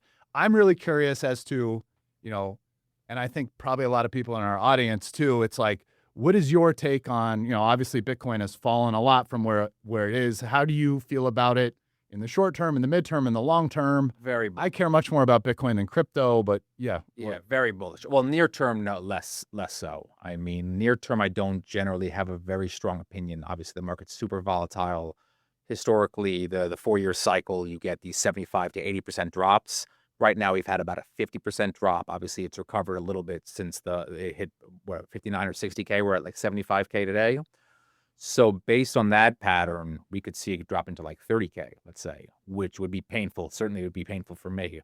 I don't actually think history will repeat itself that much. There's been some repeating so far. It has. I will say, by the way, very, every bear market drawdown has been less than the previous, although not by a lot. Yeah. So, 80, is it 70 this time? Or, but anyway. I tend to agree. It did drop more than 50% when it hit 60K. I think we apexed out around 124K or so. I just I checked don't- it. 126. 126, Yeah, so there you go. 126 So- to 60. We have tax season coming up. That's got to be a headwind. The summer is good for no markets, especially for crypto. So I don't tend to think that the dust won't settle until at least after the summer. I also think the Iran war is a very interesting. That's been really interesting. Like, correlation equals one sell-off event for everything. I generally No, it could be if it keeps going. I know, but it's held up well during Iran. Actually, Bitcoin's which been has very strong. very strong, which is surprising because it's the most liquid asset. People wonder. They always say like, why isn't it acting like gold? And shouldn't Bitcoin soar on these type of geopolitical events? And the answer is like, if you're gun to your head, you have to sell something today, right now, you're going to sell Bitcoin. Bitcoin trades 24/7, 365. It's your most liquid asset. It's oftentimes the asset that investors have the least conviction in. They still are worried, it's a Ponzi or something like that. I don't really know what it is. There's no real company behind it. So when you're nervous, it's the first thing you're going to sell. So in a geopolitical event climate like we have today with Iran and everything, one would assume that Bitcoin would have pulled back more than the other assets. I don't know about that. I actually think the Iran conflict in some ways represents like a positive kind of long-term outlook on Bitcoin. Like in a multipolar in a multipolar world where states want to be able to, like, I actually think the really first big clue to this was like what happened with Russia and the Ukraine war, where we seized all the Russian assets. I completely agree. And it was kind of like, like maybe we, if you're a foreign country, it's like, you don't want money in your bank. Yeah. Because it can be frozen. Correct. And just like what happened with you, like Bitcoin doesn't suffer from that. Correct. So I just think things like Iran kind of just feed into that narrative about like why Bitcoin can be useful. Apparently, by the way, Iran has a Bitcoin mining operation, is my understanding. Perfect. Yep. If I was Iran, so, I would too. like there's all kinds of interesting, like, I think that's very positive for Bitcoin. Like, is Bitcoin, it's not on the level now where states are holding it the way that they're doing with gold. It's nowhere near. Correct. And so this world going multipolar, pulling away from US dollar, US treasuries being so central as to what they're holding is mostly today, especially for the big money with the big countries, bullish for gold. But I do still believe that as long as Bitcoin keeps clocking the blocks and ticking, Speaking of that which, eventually that gold beta will come, because I'm telling you guys, Bitcoin's coming for gold. it's coming in our lifetime. So too, I mean, and I'll be living like it's going to overtake. Global market cap of gold right now globally, it's 20 to 30 No, trillion? it's over 30 because Over gold's 30 like trillion 5K today. Right now, okay, right. So I remember when it used to be 15 trillion. Yeah, and right. now that makes sense. Bitcoin's So 1.5. It's like if trillion. Bitcoin sorts Bitcoin's about out 1.5 quantum, trillion. if So- Bitcoin sorts out quantum right? Correct. What's stopping it? Quantum. Which I'd like to talk Bitcoin about. has because the I hear supply it a lot. thing. It has the supply thing figured out. Way To better me, than gold. everyone wants to talk about the long-term problems of Bitcoin. And you know what? Bring it on, because we're talking about Bitcoin being around for There's our long-term life, for problems our with gold too. children's Kids' life. kids' It's life, like the asset you want to die and pass on. Yep. But it's like, guess what? Gold supply is fucked over a long time Long-term. frame. And it's hard. Not it's only tough. is it space mining. Yeah. price has gone up, so on-earth mining becomes Way more relatively. profitable, of course. So you're gonna And see supply can it be increase. synthetically created? Well, once energy you have- drops And enough, space mining. you will be able to. I'm not an create expert here, but synthetics. also- I think that's probably the farthest off. But I think there's one asteroid, Psyche 16, that contains more gold in it than all the gold in the planet. Psyche And 16. It's not that far Psyche- away. I It's in didn't the know about. asteroid. Did you at home know about Psyche 16? I didn't know about I the didn't know it. specific one either. No, we Psyche all 16, know you can it's look at Psyche. it. I'm gonna make a It's a T-shirt. Psyche asteroid, 16. And it's not that far It's away. called It's Psyche between PSYCHE 16. I gotta get. It's between Mars. People don't realize Things it's gold listen, coming in the asteroid belt. Wow. That one asteroid has more than gold than so- Earth. And as you pointed out, you can create it in a lab. Now, energy costs right now it's prohibitive. Also, let's But just eventually that won't be the let's case. listen. The pretend you're a rich quantum man. computing threat with Bitcoin That's the only is on this, but it's on the same type of time frame to me as these asteroid mining. Because with SpaceX going, Well, how that's long a is it big- going to it's a be big till? unknown? Obviously, so I'm with you. I agree that quantum is not a threat for Bitcoin right away. But obviously, some of the breakthroughs from IBM, Google, people are much or worried that it's going to be much Yeah, faster all timeline, and the world. expected. Okay, It's but not even just given because- that there's already proposals on the table. Is what BIP 360, I think, is a proposal to adopt quantum signatures, quantum resistant signatures in Bitcoin. There are other blockchains already today that have quantum resistant cryptographic schemes. Yes. So those exist. There's no reason why Bitcoin couldn't adopt that overnight. Oh, I actually think it probably will. I think it will The too. problem is more how contentious will the process be? Sure. Because Well, really, another Bitcoin needs to problem. decide what to do with the lost coins. Yeah, the main- lost That's coins. the main The issue. problem is this. But that's also why it would be contentious. Is, correct. Are we going to let them be recovered, or are we You not? can do Sort of. that. I think you have to let them be recovered. I do by- too. By quantum. Yeah. Yeah. So obviously, you can adopt quantum today in Bitcoin. The problem is it would require all of us to transfer our coins over from the old style addresses to the new quantum resistant addresses. So that requires you controlling your coins, Yeah. doing a transaction to a new wallet that you set up. That's fine if you have your coins. But like Satoshi has over 1 million coins, there's a bunch of wallets. I mean, what's the estimate? 10 to 15% of all coins have been lost. Right. So today it's 1.5 trillion or about 2 million coins roughly. 1.5 to 10% of that, 150 billion in Bitcoin, who Right. knows what will be in the future, are going to be in wallets that are not controllable. You cannot transfer them over. So now the question is, do you delete them from the network, which I think is crazy, That's right. or do you allow a quantum computer to recover those coins? Yeah, whoever quantum gets there, the finish they get You to know, gobble it up. To me, what are you losing? The inflation rate for gold is roughly, I think, 2% per year. So 2% of all the gold in the world is mined per year. Yep. So call Bitcoin lost, you a high estimate, 15%, even 20% if you want to go really high. 20% of all Bitcoins have been lost. That Right. would be close to 4 million coins. So that just means all those 4 million will get recovered. So you'll have short-term, you'll have a spike in inflation in Bitcoin, but eventually that's just done. Also, I mean, if you want to think about this, probably happens multiple times over a multiple century life cycle. Like tech, it gets phased out. Some coins get lost. Probably in the future, there will never be as many coins lost as what happened early on Correct. when it was worth nothing. But this recycles it and keeps the cap at 21 million. Yes. In other words, it's not actually a No, deflationary right, supply. Right. That's something I hear a lot of people are like, isn't quantum going to make there be more coins than 21 million? The answer is no. It doesn't affect mining at all. That's actually an important point to make, that Bitcoin has 2 cryptographic schemes that it uses. It uses SHA-256, which you probably hear about a lot. SHA-256 is already quantum resistant. So Yeah. you don't need to really update that. That's not used to spend your coins. It is used for mining and some other activities in Bitcoin. You get a little bit of a speed up with SHA-256. You can sort of think of it as becomes SHA-128 with quantum. But the other one that is not quantum resistant is ECDSA, is elliptic curve digital signature algorithm. It's what you use to sign your transactions to prove that you're the owner. That's what needs to be updated. But there's no issue with creating new coins that quantum will allow you to supersede this 21 million cap. That's not an issue at all. So I long term, I'm super bullish on it. And today you're don't- bullish. We crossed over to 75 today. Yeah, I mean we're Well, whatever, still it's well gonna- below the Who knows all-time the high. breathing apparatus of this beast. I've been in it since 2013. You're right. I've So been you've through seen a it. lot of 75 and 80% pullbacks. I mean, I've seen this movie before. Right. It's never fun when it happens, though. It's not, and certainly I feel stupid for not having sold more above 100. Listen, hindsight trading is undefeated. Undefeated, correct. Yeah. I remember the Noah story. I'm going to inject it really quick. Yeah. So 100,000 years ago, I'm in New York. Noah and I stopped by my friend's house. I'm going to leave him unmentioned.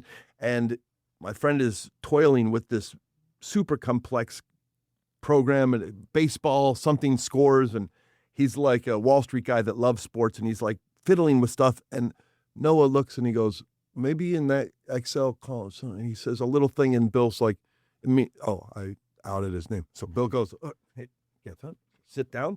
And he watches as Noah fix that one thing.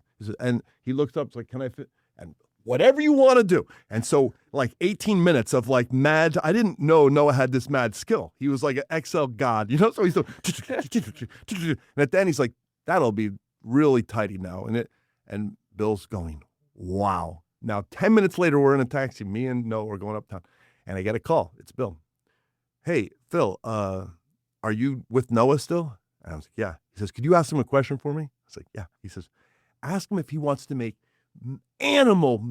massive piles of money in a very short period of time. If he's interested in that, could you ask him? It's like, hey, Noah, do you want to make mad, insane animal piles of money in a short period of time?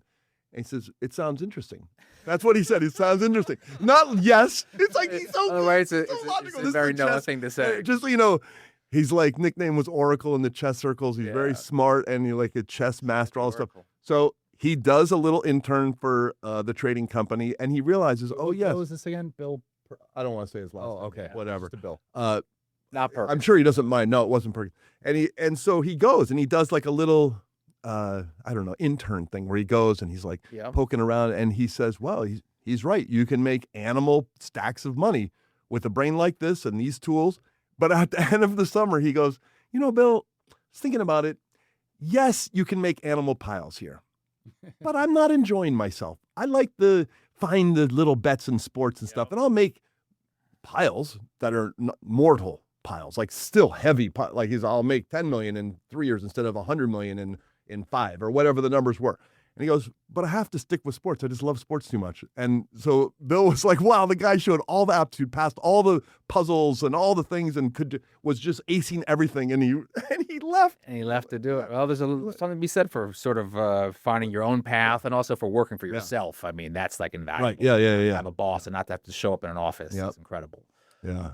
Very rare as well. But if you can find that, Yeah. that's like the dream. So anyways, I just had to throw, but we got Noah's brilliant. with the Psyche 16 rock filled with gold coming through the space. That's seems like I'm buying that t-shirt. No, just a reminder. What, Psyche Yeah. 16? You're obsessed with that. 16, it's like, Well, that's a big problem with gold long term. I don't think that's going to be anything that affects us. No, in the and next gold, decade or by two. the way, I think gold will continue. I'm very bullish on gold as well. I also like to buy kind gold. of the changing world order. 100%. I mean, this increase in gold, it's not being because like retail's buying in ETFs. It's been because like nation states. nations are buying. Nation states. I mean, it's China's pretty been bullish. buying a massive amount. Yeah. Yeah, like Yeah. China is kind of been a net seller of U.S. Treasuries, and they're buying gold. And I don't really see why it's going to stop in the near term. I Because agree. This is just I'm sort of the very trajectory bullish that's going on gold as well. But I do think that, what I do think is that eventually there will be a Bitcoin beta, right? If you think Bitcoin's a 1.5 trillion market cap, gold's 35. Like, let's say it's in a year, it's 2 trillion and like 40 trillion or 4. It's like, at what point, how like a couple percent of that is a massive amount going to BTC. And then I Correct. think eventually when nation states start accumulating or using Bitcoin at some Well- point in the more distant future, the beta trade becomes an actual flippening. I completely explain to the agree. people at home what a beta trade is. Beta is like you think gold is good as a store of value, so you find other store of values that you think might appreciate at a greater rate in order to like invest in the same thesis and Okay. buy something. So like Okay. Bitcoin beta, which is like gold, is that like the number one thing today? Correct. And even as a Bitcoin bull, you have to admit that. But it's like Bitcoin is something that's projected to have properties like that, to one day be that in the final end form. So it's, got the digital store of value beta. Anyway. Right. Well, there's an adoption argument to be made as well, and there's also a generational argument, which is like, who owns gold and who owns Bitcoin? Oh, yes. I love Yeah, this like argument. I'm 42 years old. Anyone younger than me, I don't know anyone younger than me that trying to owns a accumulate significant quality of gold, quantity right, of they're gold. like- But all of them have some exposure to crypto. Right. Conversely, like anyone my parents' age or in that generation, 70s, 80s, even 60s, they only own gold. Very few actually own crypto. So you imagine 10, 20, 30 years from now, what's going to happen when, unfortunately, those people pass away. You also see that with a nation state level. I mean, who owns gold versus Bitcoin at a nation state? I mean, you have El Salvador owning a significant quantity of Bitcoin for a country that big. All right, but there's 200 more countries in the world that can adopt Bitcoin. Yep. There are not 200 more countries in the world that can adopt gold right now. They all already own gold. I want to throw in a little, like an observation I made, which was about 6 months ago. I'm talking to a friend who has done a lot of trading with NFTs and this and meme coins, and he's on the forum, Reddit threads, and 4chan, and all these things to like find sentimental flow. And he doesn't own anything. He buys and sells. I was like surprised. Him and his group of maybe there's 70 people in the Discord. None of them had Bitcoin. Wow. They didn't even know it was a 21 million cap supply. There was a whole subterranean group of people. Some of them were like, he's like, these 10 guys, I listen to everything they say. He's done really well. He's turned his 10, 20K into 5 million or whatever over a period of 5 years. He's like really into it, 16 accounts and Twitter and this and anonymous accounts also. But I was stunned that the whole group, they just laughed. They were like, well, you can't get rich in Bitcoin. They're like looking at all these coins and of course, if you're a super trader, you can get rich in anything. Right. Well, you won't have those crazy ROIs in Bitcoin. It's already a $1.5 trillion market. Right. It's not going to go 10x It's not and going to go 100x this weekend the way some crazy coin that it's a meme coin that comes out is. I think over very long time horizons, they're actually, especially if some of Saylor's vision ends up being true and it's used as like an asset that curious what you think about MicroStrategy. Another interesting thing that could be quite bullish for Bitcoin is just there's going to be a term for this that one of you guys are going to think of, but it's just almost like a reallocation of what size is like the standard that you look at. Like right now it's Bitcoin, which is it's only 75,000. But I'm just saying, like the smallest divisible unit of the Bitcoin is a Satoshi, which is, I think it's 100 million. It is of that. Correct. But it's like 1/100 millionth. Yeah. What if, you use something bigger than that and like a Bitcoin instead of being 75,000 is like $75. Right. Now all of a sudden, because this speaks to the knowledge of some people that are investing and buying in things, but they don't. Yeah, unit there's bias. unit It's bias. A phenomena where it's it's cheap. Ripple, I can get more. Right. I can get Ripple's $1 $1, and it's like, what if it gets as big as Bitcoin? $10, right? You don't Because you realize. see a dollar asset going to $10. Whatever. Not everybody in the world's a super genius. You got to get the people who don't know about unit bias. Well, you're right as well. The smallest unit of Bitcoin is the Satoshi 1/100 millionth of a Bitcoin. Yeah. By the way, that can be updated as part of the protocol. That's hard coded now, but there's no reason that can't be updated to make it a smaller unit in the future. I didn't know that. Yeah, they could divide. They could take the add more decibels. Absolutely, and add more decibels. Basically, okay, yeah. If let's say Bitcoin went to $100 million per Bitcoin, then one Satoshi would be $1, which I still think is small enough to make it a reasonable asset. But if you wanted to have pennies and even less than a penny, you would have to add. That has to be like a soft fork or something. Everyone that would be a hard fork because it would not be backwards compatible. Okay. Yeah, so that would have to be a hard fork. But a very reasonable, probably not contentious hard fork. So that will be a nice problem to have to deal with someday. Yeah. And we're far off. We're far off. What do we want to touch on? We're at an hour and 23-ish minutes now, maybe an hour and 15. But so what in the last 15 minutes? I told the random since Psych 16. I'm trying to think. How about Alan Watts? Can we touch on Alan Watts? Yeah, I don't know a lot about Alan Watts. You are a little bit like Alan Watts from what I know of him. He's like a philosopher. He basically translated all the Buddhist stuff. Philosopher entertainer, basically, is how I self-described, I think. Yeah, which I sort of look at you as that. You kind of we're really. No, I don't follow him that much. I've seen some of his stuff. I mean, I think it's he's his been son that collected dead all of now his, for what long 50 time. years. Yeah, I've had a So- few clips show up on my Yeah, me YouTube, too. Yeah. His basically. voice is mellifluous. Yes, It's like, very nice. oh yeah, Is tell he me more, worth little. following. I don't can give know. you It's some like gurus he's that got- I follow. His son collected They're all very of his different speeches. genre. I love this guy Kapil Gupta. If you guys know Kapil Gupta, he's incredible. I mean, I like his he is. name. By the way, he's not for How everybody. do you spell his first name? Kapil is it's Kapil or Kupil. I think it's Kapil. Okay. Gupta, and he definitely is It's a not. kernel of maybe his philosophy or something that he seems to espouse. I would say a couple of the ideas that he's espoused that I really am drawn to. Kapil. Yeah, Kapil. Yep. not competitions for losers don't compete. You see this from Peter Thiel says the same thing. Basically, you want to be a market of one or a monopoly. You don't want to try to compete with anyone else.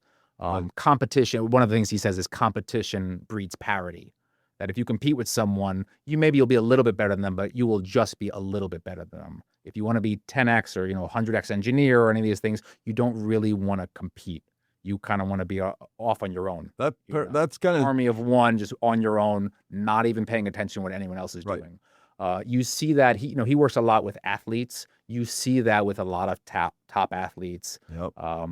Tiger Woods famously would practice by himself. He wouldn't have coaches and things like that, or and practice with other people and have teammates. Golf is obviously a one-person sport. Yep. So the idea of just monopoly and not competing, that's I think a very like true idea. Yeah, that somebody a long time ago said, "Oh yeah, in business, the winners are the ones who expand into the vacuum. They create something where there's nothing there, and Yes. they build out that Yeah. thing with the." The other I thing, think it's very hard to apply to poker, at least. poker is zero sum. Yeah. So yeah, you're right. It is tough to apply to poker, I think. But poker is very tough. I mean, it's zero sum. Yeah. You are Unless you're the casino, specifically then you're competing taking the against other rake. people Yeah. to take their money. So it's a very different type of sport.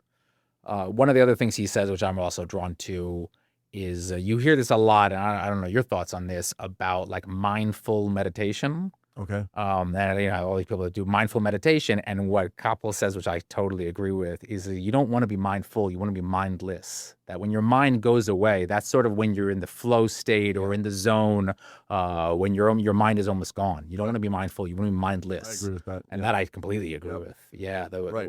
Shutting I know in off poker, I voice choke a lot when I get I start overthinking. think long, think wrong. Just Right. be absent and see what happens. Another way to And say it. yeah. Think long, think right. I love that. Yeah. Like, Yeah. So, I don't know. shutting off the voice in your I don't have a lot to think about. I've when I actually, play. I don't know all the I've stuff. spent a decent amount of time. I mean, I have done some meditation work in the past, but I just think from competing in poker has made me realize a lot about exactly what you're saying, which is that I feel like I'm performing my best. And one thing that poker can draw out of me and that I really enjoy about it's being in the moment.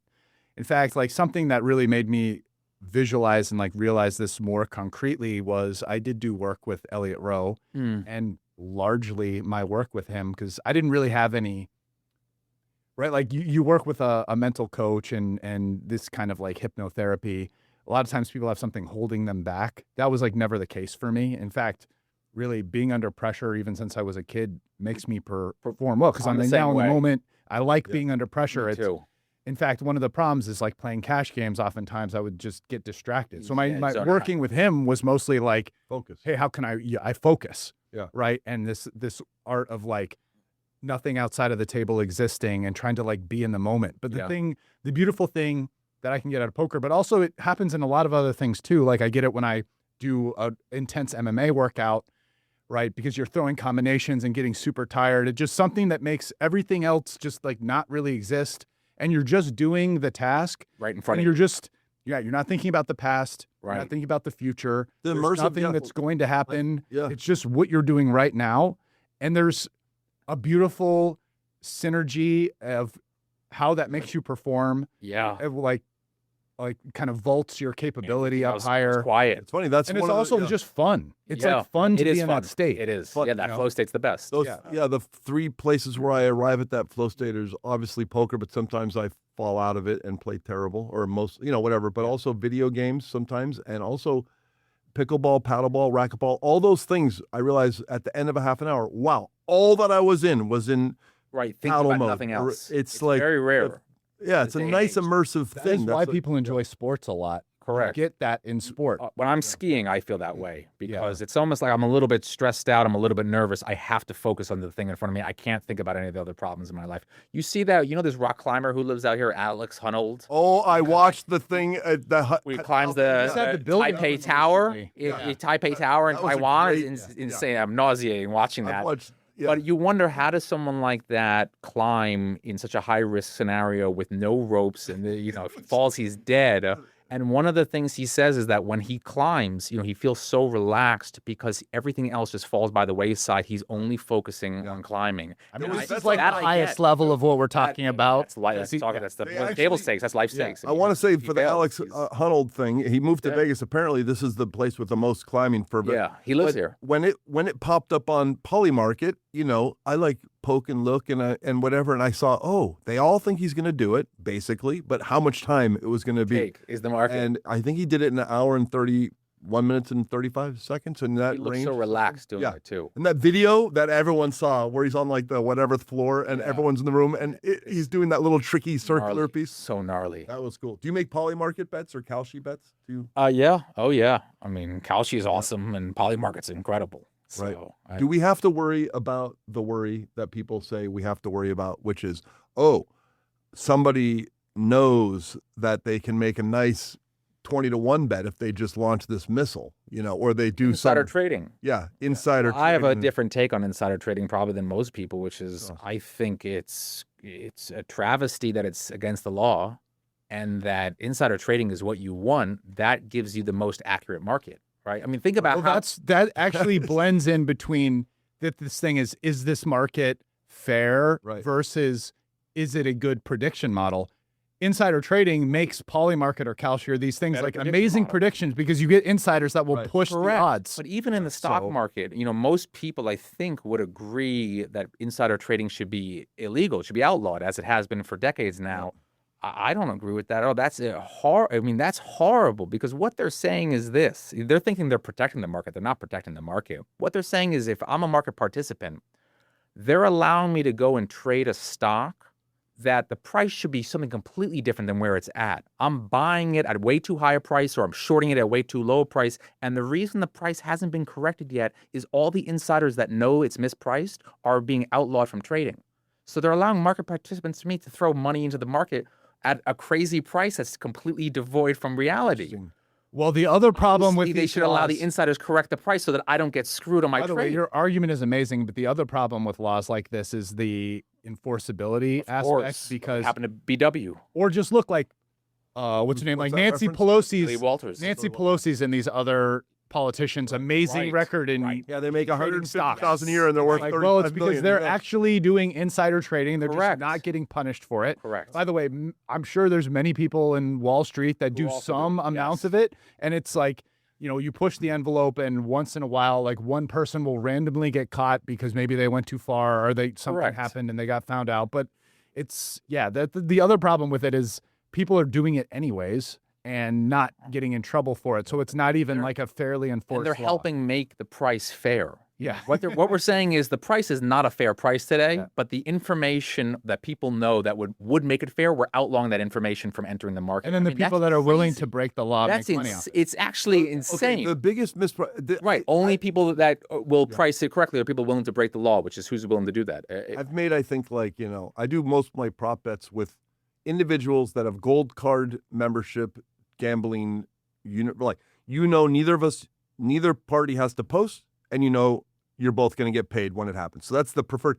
But there was one time where I saw on Polymarket that President Biden was only 25% to pardon Joe Hunter. right. And I'm like, wait, 25%. And then I remember thinking, Should be like 95%.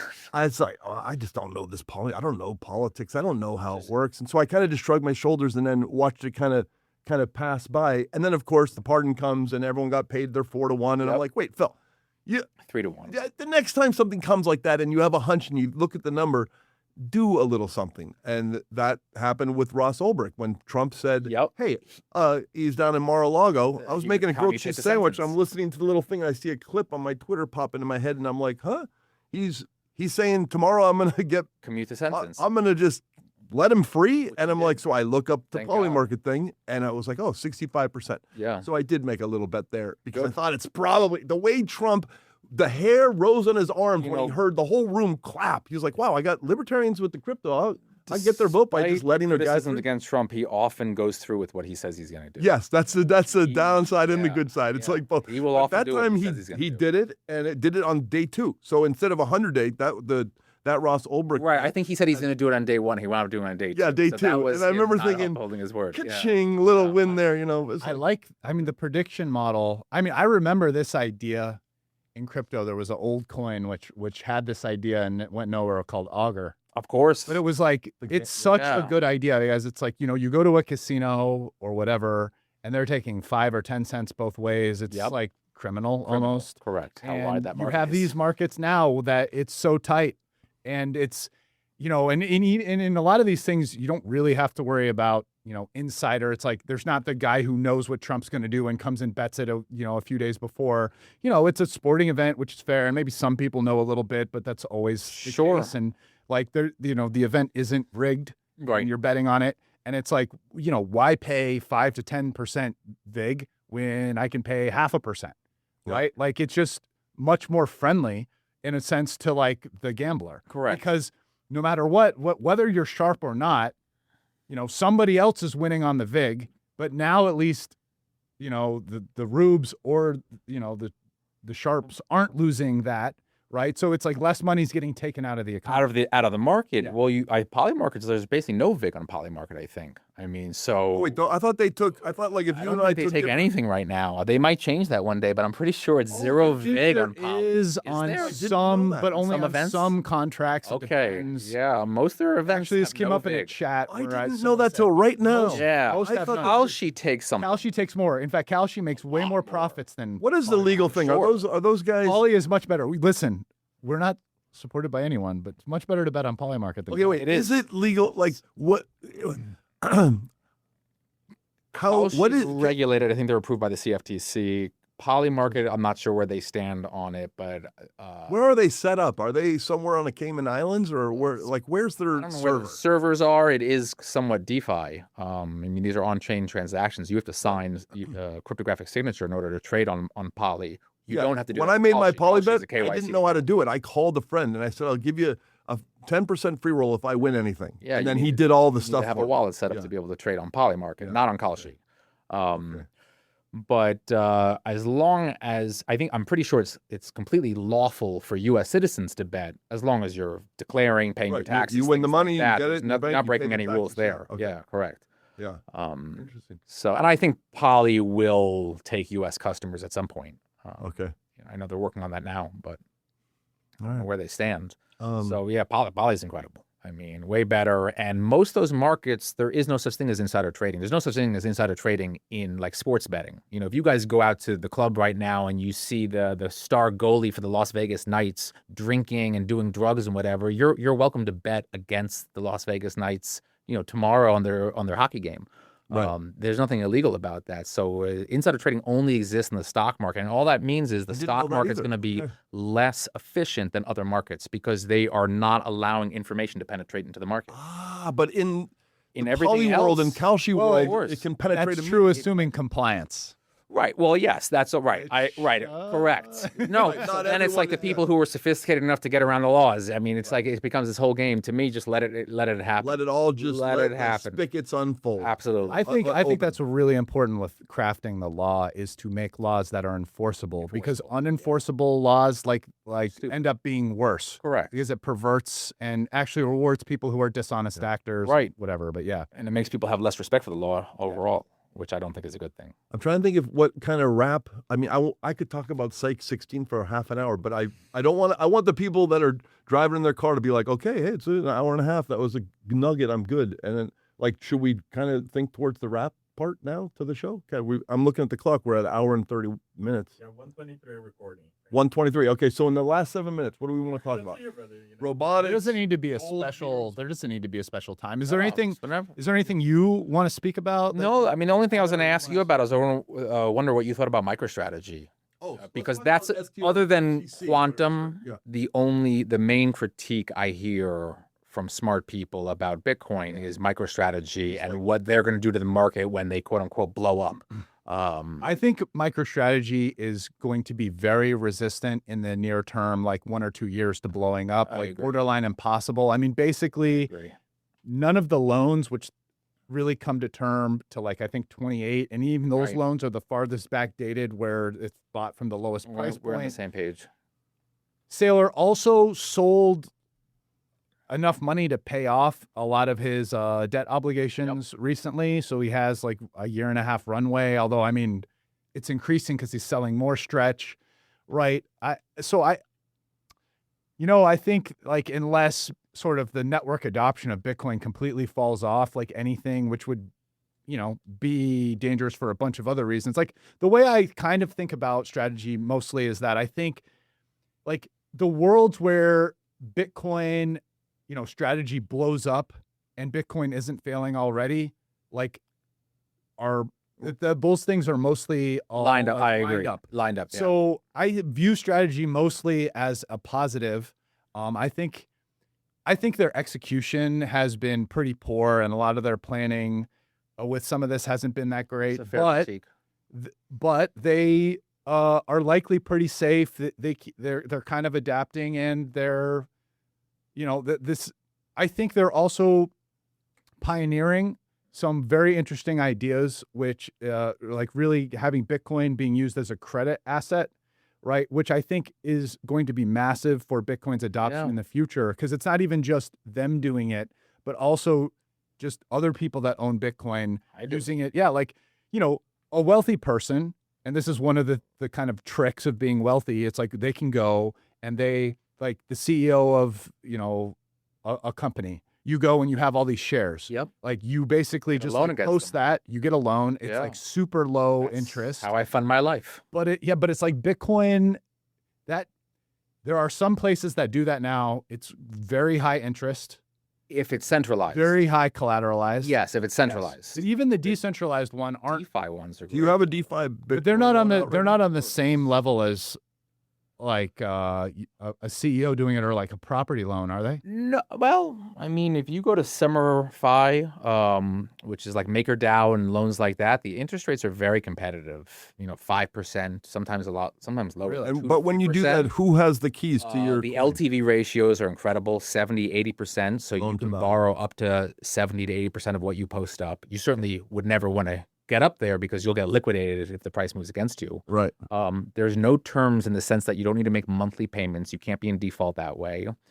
You don't have an expiration date where you have to pay it off by. Who has the You can keys keep it- to the it's coins? It's basically decentralized. You are So you're putting it on the Ethereum chain. Or yes, whatever. So that there it's a are smart so contract there are a on couple of issues. Ethereum that's- Using native Bitcoin to do that is basically Also, it's impossible. somewhat You would have to complicated convert to to the- WBTC, yeah, which okay, is yeah. complicated. This is not something that most regular people are going to No. do. I mean, I think the financialization of it and where this will become easier for people to do is a big step ETFs. in eliminating Bitcoin sell pressure, Yes. right? Because like Bitcoin whales, part of the reason you might sell would be avoiding some of either this process or paying the interest. And The reasons I sell Yeah. is to avoid getting liquidated. so, yeah, I think Oh, so you have a loan and then the price is going down, so you sell some Sell to to get pay the Pay down the loan. defend yeah. against Absolutely. But I liquidation. mean, one of Saylor's, let's call it like long-term hyper bull visions, is sort of like Bitcoin essentially eating into and replacing bonds at Right. some level, was- Right. And even just I agree with him. With that's that a vision. huge market worth like how many tens or hundreds Can't- of trillions. You can't So print Bitcoin. You can print dollars. I mean, why would I want to own a bond? You Right. know? That's what in his keynote speech about I don't know, in the last 2 weeks. in He's right on Florida, that He talked thesis. about the STRTC, like the bond thing. It was interesting. I don't really. I try and watch his stuff and I don't really know what's going on. But it was something about there are guys that can't buy Bitcoin at their companies, but they can, instead of buying bonds with their spare cash, they can get STR stretch is what he kept calling it. Is that the Yeah, Yeah, he's got STRC. 3 STRs. He has yeah. 3 or 4 of Strike, them. strife, stride. Yeah. I love it. There are- Stretch. yeah. I liked when he changed his name from MicroStrategy to just strategy. Yeah. You know, it's like, yeah, it's like, We're not small anymore. yeah. Pretty soon it'll be macro strategy. Yeah. But yeah. Let's see. So I'm trying to Well, think. we- What do you think about? I have the same take, basically. I'm not worried about it. People are, think the sky is falling, but I'm not, at least in the next 2 to 3 years, I'm not worried about it. My only reservation about places like MicroStrategy or these treasury companies owning Bitcoin is, when a company owns Bitcoin, that just means they can sell Bitcoin. It's one of my reservations about nation states adopting Bitcoin is, the U.S. government could own a lot of Bitcoin. They could also sell a lot of Bitcoin. So there's good with the bad. It's wonderful when they're buying. It's not so fun when they're selling. So the nations. I think it's very innovative financial engineering. I certainly don't invest in MicroStrategy myself. I don't think it's going to implode anytime soon. I do think that the biggest worry for any kind of like what's going to happen He could right, sell. volatility's been going down. We're talking about the drawdowns being less every time. Yep. Like, what's the worry this cycle? I mean, some of the positives have been, a lot of the Bitcoin was bought through these ETFs. That's mostly unlevered, or if it's levered, it's way less than whatever is leverage is being used on crypto exchanges, right? But some of these, what kind of companies? Treasury companies? Yeah. They could definitely blow up. I think Also, how smaller do ones they will. compete with MicroStrategy? MicroStrategy's offering a product. Right. Like these are just companies that hold Bitcoin. No, I think the What are- smaller ones will go. What's the differentiating value as to why you would I would buy just go with a- anyone but MicroStrategy. Yeah. I agree because what are you getting, and then the risk is so much higher. Yeah, So, but well, Are there people like, let's say in Brazil, who can't get MicroStrategy on their stock ticker, but they can get not like that I know of, something? and I have no idea what Okay. they have access to. I Right, mean, yeah. if they have access to American markets or not. For anyone outside of the country, just buying Bitcoin directly seems to me like a wiser decision. Right. Yeah. Than some levered product, MicroStrategy trades at a premium or a discount. It's so complicated. I mean, yeah, I view it's like the reason why most people should either mess with MicroStrategy has more to do with like you being a trader. right? Like, correct. you're analyzing it and do you think it's overvalued or undervalued? Absolutely. And like, do you think that will either Which compress or I'm not expand? at all. I And barely so, trade. yeah. So, I mean, that's probably more interesting than, I just want to own Bitcoin. Like Yeah. there's so many Correct, ways which to is do how it I feel. now, I just but want to own yeah. Bitcoin. I have no desire to trade.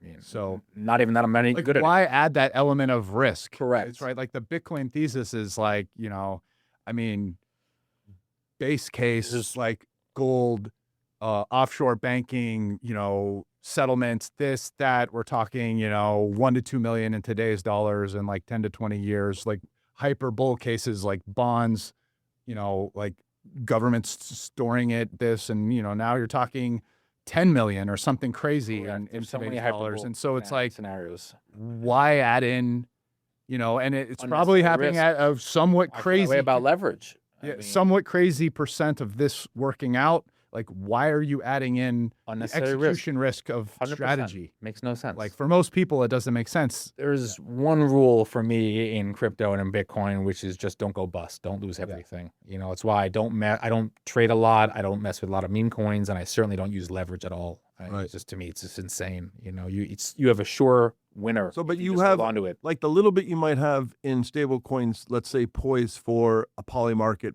political bet that you feel is mispriced or something like that. When that money is stored in your digital world, is it making interest while it's question. being stored? What or you could do with stablecoin, so you can get a pretty healthy interest rate with stablecoin these days. Coinbase themselves will pay you, I think, 4.5% or 5% Right. if you post up with them USDC, which is Circle. It's obviously Tether's competitor. Yep. There are DeFi websites you can go with your stablecoin to get interest rates, like Aave comes to mind, where you could post up almost any stablecoin, including Tether. But there you're getting a very variable rate. You might be getting 15% for a day or a week or two, and then you might be getting 1%. Did you hear about this thing that Coinbase or maybe the government of California, I'm not even sure, I just vaguely remember seeing it pass my feed. Somebody in power made a rule, banking or something, that said if you're inactive on your Coinbase account after 3 years. Now, normally, like if you had $100 in Wells Fargo in California after 7 years of inactivity, that means you're not responding to emails or text. You're not going in. You're not taking a balance. Sure. Then it goes to the state, and it's there for 3 to 5 years before the state owns it. Well, they compress that time from in banks, which I think in California is 7-ish years. I don't know, but in Coinbase it's 3 years. If you if you buy a Bitcoin, put it on Coinbase, and then don't touch or communicate or answer emails or anything, That's crazy. 3 years goes by, and I think I just read that. I was like, what? Wait, so what? That just seems like everyone. Coinbase has a few things that are a little bit. But I think they had to do predatory. it for the Yes. government. I think Over the government years, said Trading force them. fees are insane. Trading fees are retail. crazy. They also can put up a lot of obstacles to moving your Bitcoin on and off. I know my dad Yes. used it and had to wait and prove things, and it was a couple Absolutely. months. Right. Like, honestly, if you're listening to this and you're, oh, hey, I'm interested in Bitcoin, how can I get it? Really, the easiest way to start and get access, for better or worse, is in ETF. Like, you can just buy it with money that's in your stock account, right? Like, Grayscale now has a product called just BTC is the ticker. If you're not doing size, like, and by size I mean like many, many millions or tens, hundreds of millions, it's like they're 0.1% a year. If you want a bigger name, you could do IBIT, which is BlackRock, and it's the largest volume trading one, and they're 0.25% per year. But these are very small fees for ETFs. Sure. So Overall. And by the way, Coinbase didn't voluntarily on their own volition say, 3 years is a cutoff. No, we're going to abscond your money and give it to the government. Somebody in the government forced that rule down onto Coinbase. Yeah, but there's other things like about Coinbase. There's that. There's also, there have been a few times over the years where I feel like they were a little too shitcoin happy, and it was like, Yeah, they were at one point they were adopting every coin. They were launching. I was crazy. push it on there. I was like, what are these guys just doing? like, yeah, no, I'm with you. They're trying to, I mean, the still crazy like thing is that I think about it's like if the market was just full of less punters who realized, like, for the most part, you just don't want to be buying and holding shit coins. Yeah. And more of that money was focused to, hey, we're just going to like stack some sats and hold it. And this is it. It's like, how much higher would Bitcoin be and like wealthier and ever? It's going to happen anyway. Sam Bankman-Fried had that thought he wouldn't be in prison right But now. it doesn't help with that SBF and Brian Armstrong and Coinbase and some of these big companies have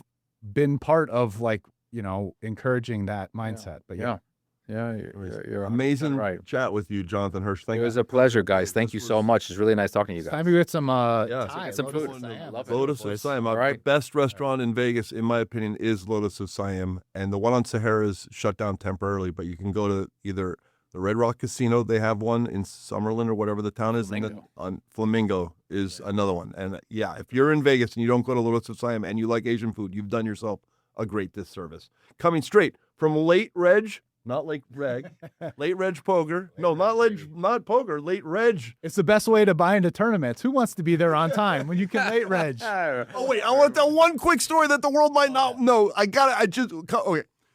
I don't know what year it was. Rast is going to tell me the year. But basically, he put $50K down, and I think maybe 40 or ish was his, and maybe like 7 was Antonio, and 3 somebody. I don't know. I didn't have a piece of it.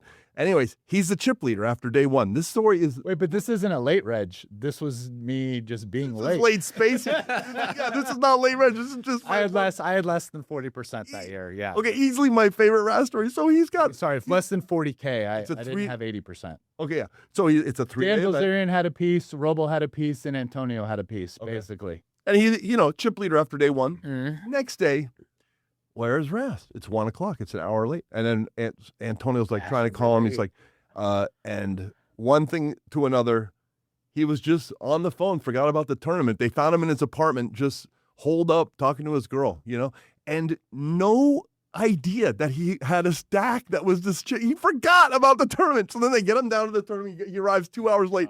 And then, of course, he gets back on track and he wins the tournament. The next day, he won the tournament. Shows up 2 hours so late. That's sick. like my favorite Rast story of all time. That's so sick. What the hell? That's This guy so is- sick. That's like a healthy story right there. I got out of jail with my investors on that one. Well, probably wouldn't Why do we take a piece of this guy? He can't even remember He's he's a back. chip This leader. guy doesn't show up. like, what's going on? But, Oh my God. it worked out. I think that was the first year I played the 50K Poker Players Championship as well. Oh my Back God. then, what they were doing is because they were showing it on ESPN. Yeah. It was whatever 8 game I think at the time or something. Yeah, because they hadn't had the 9th game yet, so it was 8 game, right? But the final table was only no limit hold'em, which was very good for me. I think I was one of the best no limit hold'em players in the world, and it was my main game. And so I had just kind of started playing mix, and you know, at mix there were probably a bunch of people in the tournament who were better than me at a lot of the games, but final table went to no limit hold'em, which was amazing. So I'm like, I'm so convinced that you have to be your IQ. You have to be so smart to forget. Like you can't be average smart and then forget that you're chip leader. Like that doesn't go. No, you can't even be like hyper smart. You have to be alien fucking out there smart to forget that. It's like I just love that stuff. Oh man. Anyway, so incredible. Late Reg. Here we were with Jonathan Hirsch, Phil Laak, and Brian Rast. Thank you for tuning in, guys. And yeah, and we're gonna try and put out. I don't know. We're gonna try and shoot for one a week. It might be one every 2 months. We don't really know. We're gonna try and talk to a smart, fun person you might want to listen to too. That's roughly what we're doing, right? Roughly, is that kind of what we're doing? Yeah, we're going to try to put out one a week and talk to people that we have conversations with people that we want to do that with, and you know, hang Very out. simple. Yeah. I love it. Thank you, John. All right. Thank you guys. Cool. Thank you guys. Really, this was awesome. Peace.